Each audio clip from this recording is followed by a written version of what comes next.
Le truc que personne ne te dit concernant la charge mentale. Oups. En fait, ça n'a strictement rien à voir avec ton conjoint. C'est vraiment une construction psychologique, personnelle, qui t'est propre en fait.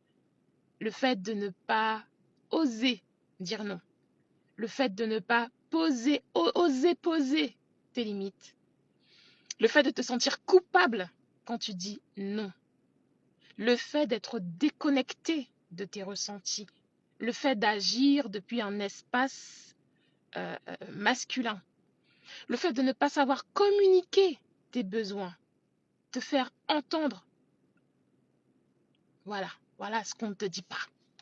Et c'est très controversé, c'est très contre-intuitif.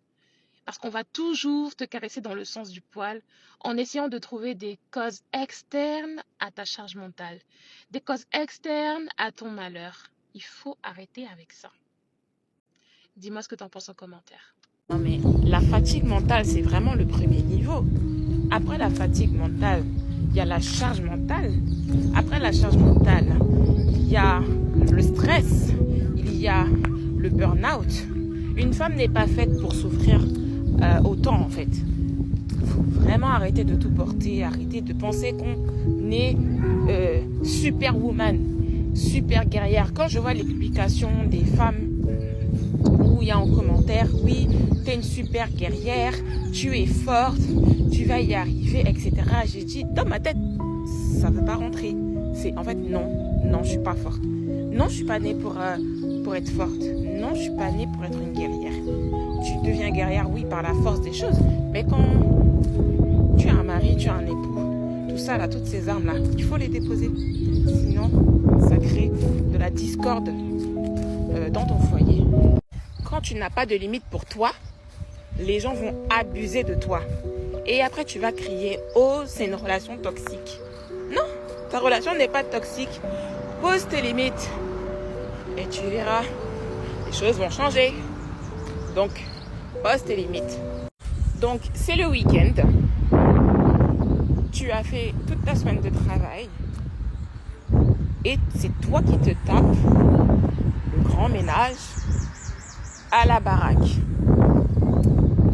Et ben ça, si tu te retrouves dans cette situation, c'est parce que tu n'as pas établi des limites pour toi et des limites dans ton couple. Pourquoi c'est important d'établir des limites?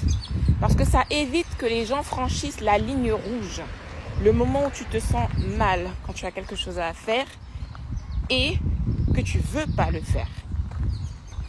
C'est hyper important de poser des limites parce que sinon, on fera ce qu'on veut de toi et on va t'épuiser. Donc, il est important d'établir des limites, de t'écouter et d'apprendre à dire non. Si tu veux te libérer de ta charge mentale, apprends à poser des limites. Alors, quelles limites que tu vas poser cette semaine? Les femmes mariées, quand ton époux a fait quelque chose et que ça t'a pas plu et que tu es énervé, n'utilise surtout pas ton énergie de l'énervement, de la colère pour aller lui parler. Assurément, ça va créer la dispute. Ce que tu dois faire plutôt, c'est de prendre du papier, un stylo bleu et de noter tout ce qui t'a pas plu en fait, comment ça t'a fait sentir, d'écrire en fait comme un journal intime. Et en écrivant, ça va te permettre de redescendre en fait dans ta colère pour ensuite aller communiquer à ton chéri depuis un espace calme, tout en douceur, ce qui t'a pas plu. Ça va te permettre de te sentir soutenue, de te sentir écoutée et de te sentir comprise. Donc, si tu fais pas ça, je peux t'assurer que ça va pas marcher. Dis-moi, qu'est-ce que ton mari a fait aujourd'hui et qui t'a grave énervé? Je pensais que le mariage était la clé du bonheur, mais je me trompais. Et la conséquence à cela, c'est que j'avais des attentes démesurées vis-à-vis de mon chéri. Et la chose avec cela, c'est que ça fait énormément souffrir. Être dans l'attente d'être comprise, être dans l'attente qu'ils comprennent ce que c'est que la charge mentale, être dans l'attente qu'ils se rappellent des rendez-vous, être dans l'attente qu'ils me disent qu'ils m'aiment, etc. Et en fait, ça fait énormément souffrir. Ce que j'ai décidé de faire à la place, c'est ce que j'attends de l'autre, en fait, de me le donner à moi-même. Et ça change tout. De façon vraiment instantanée, je me suis trouvée super heureuse, super bien avec moi-même. Et c'est ce qui fait que du coup, en face, eh bien, il n'y avait que des choses positives. Des prises d'initiative, vraiment tout ce que j'attendais se manifestait. Arrête de jouer les hommes dans ton couple. Tu sais ce qui se passe quand tu fais ça?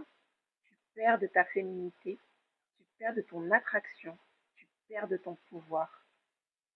Quand tu diriges, quand tu contrôles, quand tu conseilles, quand tu coaches, quand tu lui dis quoi faire, c'est vraiment un gros problème dans les couples modernes. La femme a tendance à se transformer comme un homme. Elle veut tout gérer, tout organiser, tout porter. Non pas parce que le mari est passif, mais parce que elle prend trop de place, parce qu'elle est déconnectée de son pouvoir, de pouvoir avoir un impact, une influence sur son époux. J'organise un challenge pour pouvoir se reconnecter à sa féminité euh, via la communication féminine. Donc voilà, qui veut reprendre son pouvoir. Un jour, j'ai assis mon mari et je lui ai dit ces 4 vérités. En fait, ce jour-là, j'étais tout simplement épuisée parce que c'était toujours moi qui faisais à manger. Et c'était vraiment la goutte qui a fait déborder le vase. Je faisais pratiquement tout dans la maison. Et j'étais complètement éreintée, fatiguée à anticiper, à organiser, à prévoir, à me rappeler, à lui rappeler. C'était vraiment épuisant. Je rangeais le matin, le soir. Il fallait que je refasse encore la même chose. Au final, quand je lui ai dit ces 4 vérités, la discussion n'a pas du tout été productive. Et après coup, je me suis rendu compte que j'avais un problème au niveau de comment est-ce que je communique mes limites, mes besoins, de manière à pouvoir me faire entendre, de manière à pouvoir me sentir comprise. Aujourd'hui, je n'attends plus d'être à bout, d'être fatiguée pour pouvoir communiquer ce dont j'ai besoin. Je communique depuis un espace de douceur, de calme, de manière à communiquer de manière adaptée. Je ne suis plus dans le reproche parce que je me suis rendu compte que ça ne servait strictement à rien. Ça crée des débats en fait sans fin.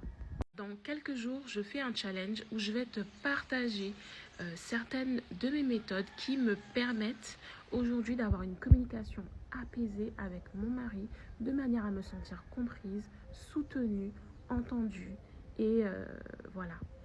Voici la phrase magique qui fait qu'il t'aide enfin. Chérie, j'ai besoin que tu me fasses la vaisselle. Je suis vraiment fatiguée. C'est toujours moi qui la fais. Je sais pas, tu vois bien que l'évier est rempli de vaisselle. Pourquoi tu la fais pas? Il n'y a que moi qui vois dans cette maison ou...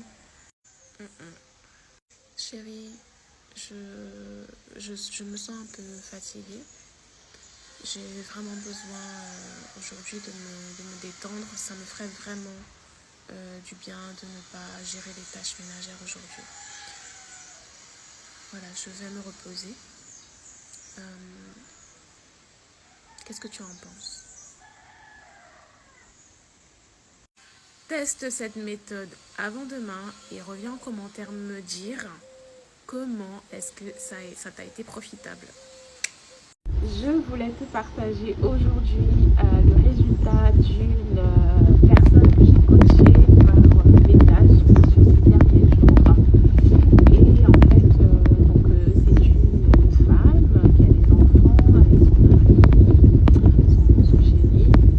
Et la problématique majeure, c'est le fait qu'elle ne se sent pas, en fait, elle ne se sentait pas écoutée, pris en compte par son chéri.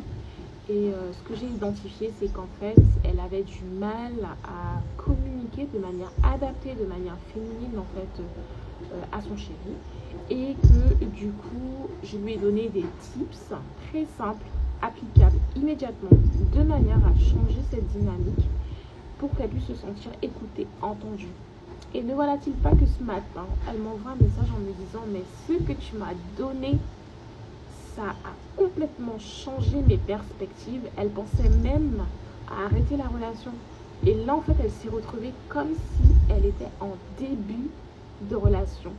Son chéri plus investi émotionnellement, alors qu'à la base, c'est quelqu'un qui n'a pas l'habitude d'être câlin et tout. Et bien là, en fait, ça a stimulé la masculinité de son homme et elle s'est retrouvée comme une petite fille, comme au début, les papillons dans le ventre. Et ça lui a fait extrêmement plaisir d'avoir un homme qui, grâce à sa communication féminine, qui est plus entreprenant, plus doux et qui prend des initiatives. Donc on a rendez-vous tout à l'heure pour poursuivre cet accompagnement. Donc si ça t'intéresse d'avoir également un point de vue externe sur ta situation actuelle, n'hésite pas à m'envoyer un mail ou un message privé. À bientôt. Alors, je partage avec toi ma routine du matin qui me permet d'avoir une journée agréable, avoir de l'énergie et surtout me sentir vraiment bien. Alors, dans un premier temps, ce que je fais, c'est que je prends un verre d'eau chaude ou du thé. Du thé au gingembre, ça permet du coup, la chaleur permet de stimuler ma digestion, de réveiller tranquillement mon corps. Ensuite, ce que je vais faire, c'est que je vais faire une séance de yoga ou de danse sportive. Voilà, donc ça permet de faire monter l'énergie. Ensuite, ce que je vais faire, c'est que je vais aller prendre une douche fraîche pour du coup m'occuper de mon corps. Ça me fait vraiment me sentir bien, faire mon petit make-up, mes petits soins du corps. Voilà. Pour ensuite faire une séance de méditation pour apaiser mon mental, être calme, être disponible, voilà. Et après, je me mets tranquillement à prendre mon petit déjeuner, tout simplement. Et pendant que je prends mon petit déjeuner, j'écris en fait sur mon cahier de gratitude toutes les choses pour lesquelles je suis super contente. Voilà. Voilà ce que je fais du coup le matin, obligatoirement. Et toi, est-ce que tu as une routine du matin qui te permet de passer une bonne journée? Depuis que j'ai arrêté de penser que je suis une femme forte, d'agir comme si je suis une femme forte, ma relation de couple a drastiquement changé. Parfois, on ne se rend pas compte que nous créons nos propres difficultés. Et dès lors où je me suis dit que mon côté fort, je pouvais le déposer, c'est-à-dire déposer les armes, déposer le côté guerrière et laisser mon homme être fort pour moi, pour nous, eh bien, je me suis libérée de la charge mentale, de l'épuisement, de la fatigue et je me sens vraiment apaisée au quotidien. J'ai beaucoup plus d'énergie, je prends soin de moi, je me concentre sur moi et je me sens tout simplement bien. Les filles, j'ai une question à vous poser et soyez honnêtes. Est-ce que les femmes en couple qui travaillent ont plus de charge mentale que celles qui sont à la maison, genre qui sont femmes au foyer? Répondez-moi. Ma chérie, il faut vraiment que tu fasses attention à ce que tu dis à ton mari quand tu es en colère. Parce que ce que tu lui dis, ça peut le tuer littéralement à petit feu. À la place, attends, calme-toi et reviens à un moment plus propice. J'ai toujours tout fait. Mon mari s'est barré avec une autre car j'étais devenue chiante et maintenant je suis seule. Alors là, c'est un exemple vraiment typique qui montre encore une fois que vous n'avez pas à porter de charge mentale. Parce que quand vous portez la charge mentale, ça veut dire que non seulement vous faites tout, mais que vous anticipez, vous organisez, vous rappelez, etc. On ne t'aimera pas plus parce que tu en fais plus. Bien au contraire. Bien au contraire, moins tu en fais, plus il a de l'espace pour faire. Et plus, moins tu seras chiante, moins tu seras dans le contrôle, et plus tu vas être épanouie, et plus tu vas être heureuse. Laisse-le être ton homme. On t'a dit qu'il fallait faire du batch cooking pour pouvoir te libérer de ta charge mentale. Mais laisse-moi te dire quelque chose. J'ai testé le batch cooking. Et franchement, ça augmente ta charge mentale. Je vais être honnête avec toi. Beaucoup de femmes en amour ont du mal à poser leurs limites. Et ça s'amplifie encore plus quand tu as la sensation que tu n'as pas la possibilité en fait de dire non. Ou quand tu dis non, en fait, tu as l'impression d'être une mauvaise personne, une mauvaise épouse, une mauvaise mère. Et c'est pourquoi j'ai créé un challenge de 3 jours où je vais t'expliquer comment poser tes limites sans culpabilité. Envoie-moi challenge en message privé. Une des raisons que j'ai remarqué que les femmes n'arrivent pas en fait à communiquer avec leur mari, c'est parce qu'elles communiquent depuis un canal que les hommes ne comprennent pas. Et ce qu'il faudrait faire à la place, c'est s'informer et se former sur la communication féminine de manière à comprendre comment fonctionne le cerveau de l'homme et de façon à adapter en fait ta manière de parler avec ton chéri, de manière à te sentir comprise, entendue et soutenue par rapport à ta charge mentale. Est-ce que tu connaissais la communication féminine? Plus tu vas utiliser des outils organisationnels pour te libérer de la charge mentale, plus ça va te créer de la charge mentale, puisque dans ton couple, tu seras la seule à gérer ces outils, tu seras la seule à mettre en place une organisation. La charge mentale, c'est pas le fait de faire ou de se rappeler, c'est le fait justement d'organiser, de prévoir, d'anticiper. Donc pour moi, l'outil organisationnel pour pouvoir gérer la charge mentale ne sert strictement à rien. L'idée, c'est de laisser l'homme sa place de manière à ce qu'il puisse lui organiser, parce que lui est plus apte à supporter ce haut niveau de sollicitation cognitive. Et toi, qu'est-ce que tu penses des to-do list? Alors, si le mot divorce existe, c'est qu'il est possible de divorcer. Mais l'objectif de mon compte, justement, c'est de se libérer de la charge mentale sans avoir à changer de conjoint. Et ça, c'est vraiment hyper simple. Une des raisons pour lesquelles on a de la charge mentale, c'est parce qu'on a cette difficulté à communiquer ses besoins. On les communique de manière inadaptée à notre chéri. Et c'est pourquoi on ne se sent pas comprises. Et c'est pourquoi, du coup, j'ai créé un challenge de 3 jours. Donc, si ça t'intéresse d'y participer, eh bien, tu m'envoies challenge par mail ou en message privé. Nous les femmes, on a vraiment de la chance parce qu'on a la possibilité de choisir notre compagnon, de choisir celui qui va nous rendre heureuses, où on va se sentir épanouie, où on va se sentir femme. Donc oui, nous choisissons. Contrairement aux hommes, ils ont tellement peu d'opportunités, de possibilités, que du coup, ils n'ont pas ce choix, un choix invraisemblable de femme. Et toi, qu'est-ce que tu en penses de cela? C'est à cause du batch cooking que ton mari ne t'invite plus au restaurant et que c'est que toi qui fais la cuisine. Tu voulais bien faire en t'organisant, en anticipant tout ce qui est la cuisine pour te permettre de te libérer de la charge mentale. Mais en fait, tu te rends compte que tout repose sur tes épaules au fin de compte. Le jour où tu n'as pas envie de faire à manger, c'est à toi de formuler la liste, de formuler les repas que vous allez manger, de faire la cuisine, de t'assurer du conditionnement. C'est lourd. Alors que quand tu ne fais plus de batch cooking, ta charge mentale, tu es libérée. Ce qu'il faudrait faire à la place, c'est tout simplement... si t'as pas envie de cuisiner, tu cuisines pas et tu communiques le fait que t'as pas envie de cuisiner aujourd'hui. Voilà, c'est tout. Qu'est-ce que t'en penses? Alors, t'es plutôt... Chérie, fais la vaisselle, s'il te plaît. Moi, j'en ai marre. C'est toujours à moi de faire la vaisselle.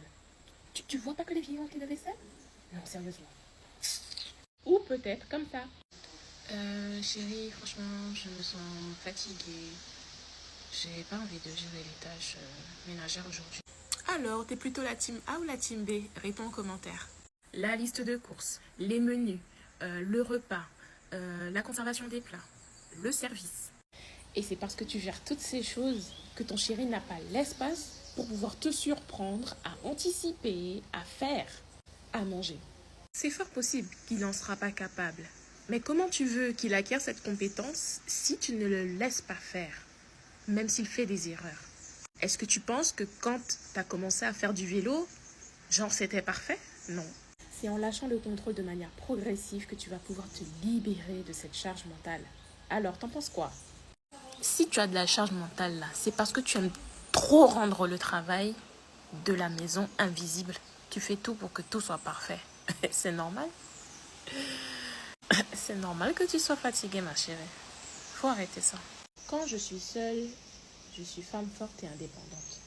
Mais quand je suis en couple, là, je suis femme faible et dépendante. Effectivement, la forme change tout. Et c'est pourquoi j'ai créé un challenge sur bien communiquer avec son homme pour améliorer sa relation et se libérer de la charge mentale. Donc si ça t'intéresse, envoie-moi challenge en message privé. Ça m'énerve de voir une femme mariée fatiguée. Pour moi, c'est pas normal. Pour moi, c'est soit elle contrôle tout, soit elle a un homme princesse. Il y a un truc qui m'énerve aussi, c'est de voir une femme avec des enfants, d'accord, aller faire les grandes courses de la maison. C'est pas normal, surtout si elle est mariée. Il y a un truc vraiment qui me met hors de moi, c'est quand on dit que la charge mentale, genre le mari c'est la charge mentale. Ça m'énerve. Mais d'où un truc qui se passe dans ton mental peut être la faute de quelqu'un d'autre. Vrai ou faux? Quand une femme mariée est dans le sacrifice, elle souffre et après, elle s'en prend pour ses propres actions à son mari. C'est pas normal. Qu'est-ce que t'en penses? Non, non, non, non, non, je ne suis pas dans cette catégorie femme soldat, soldat, qui baisse jamais les bras. Non, dans le business, oui, mais dans mon couple, jamais. Être trop gentil m'a coûté cher dans ma vie. Dire oui pour faire plaisir aux autres, même quand ça me faisait pas plaisir. Dire oui juste pour pouvoir être accepté, pour pouvoir être aimé, pour pouvoir être, pour rechercher en fait une sorte de validation. Et ça a été dans certains cas vraiment très dangereux. Parce que tu tombes sur des personnes qui vont abuser de cette gentillesse. Partage-moi une expérience où tu as été gentil, mais que ça s'est retourné contre toi.